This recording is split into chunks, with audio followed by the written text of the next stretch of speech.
Ер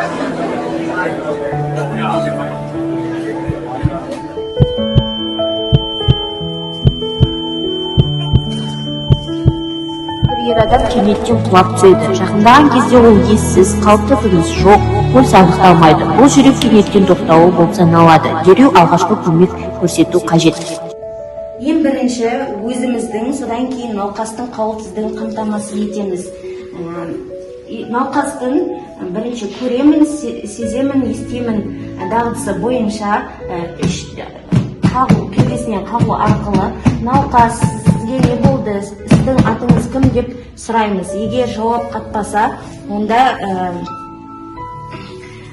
арғадай жаңағы тыныс алу жиілігін және де пульсациясын тексеретін боламыз. Яғни қолымыздың үш саусағын ұйқа артериясына қою арқылы құлағымызды аузы мен мұрнының тұсына келтіріп, кеуде қуысының дем алуын тексереміз.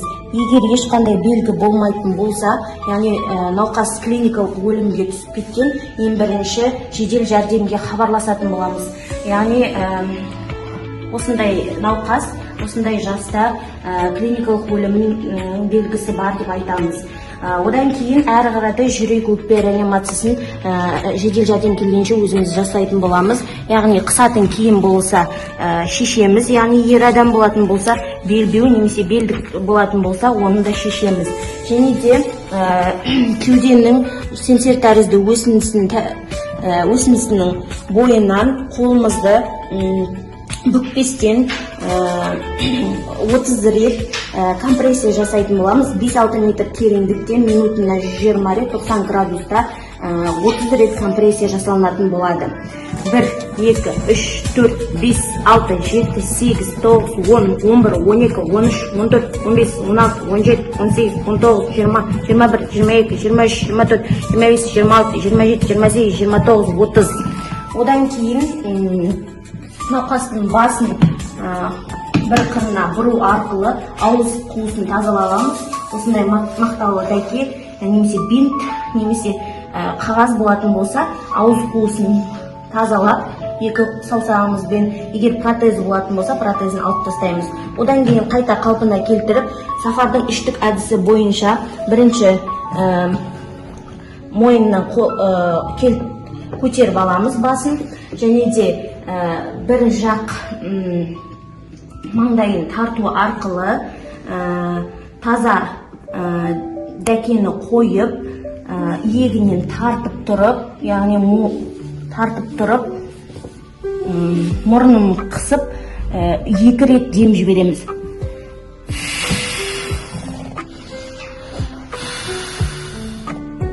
Яғни ерін мен ерін жанасып тұру керек. Осыдан кейін қайтадан жаңағы тексереміз. Ұйқа артериясынан үш саусағымызды қою арқылы артериясын, пульсын, тыныс алу жиілігін тексеретін боламыз. Мұрын мен ауыздың қуысына алып құлағымызды қойып, кеуде қуысын тексереміз, демалысын тексереміз. 1, 2, 3, 4, 5, 6, 7, 8, 9, 10. Ешқандай белгі жоқ, ары қаратай 5 циклды жалғастыратын боламыз. 1, 2, 3, 4, 5, 6, 7, 8, 9, 10, 11, 12, 13, 14, 15, 16, 17, 18, 19, 20, 21, 22, 23, 24, 25, 26, 27, 28, 29, 30.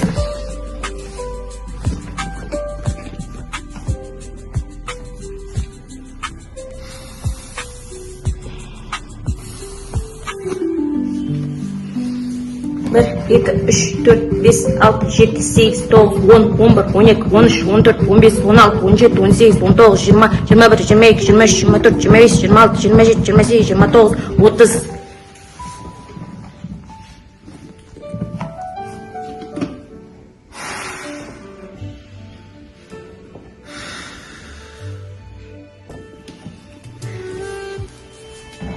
İki, üç, 4, 5, 6, 7, 8, 9, 10, 11, 12, 13, 14, 15, 16, 17, 18, 19, 20, 21, 22, 23, 24, 25, 26, 27, 28, 29, 30.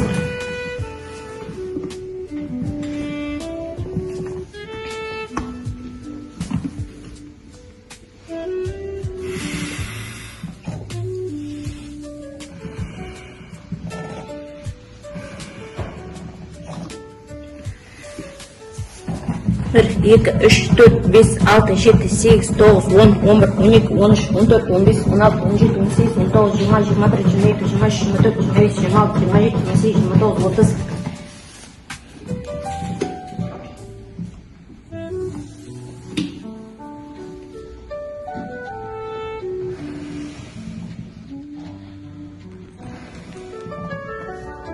Так, 5 рет жасалынды. Енді қайтадан ұйқы артериясынан тыныс алу жиілігін, пульсациясын тексеретін боламыз. 3 саусағымызды қою арқылы мұрын мен ауыздың тұсына құлағымызды алып барып, кеуде торын тексереміз демалысын. 1, 2, 3, 4, 5, 6, 7, 8, 9, 10. Яғни пульс бар.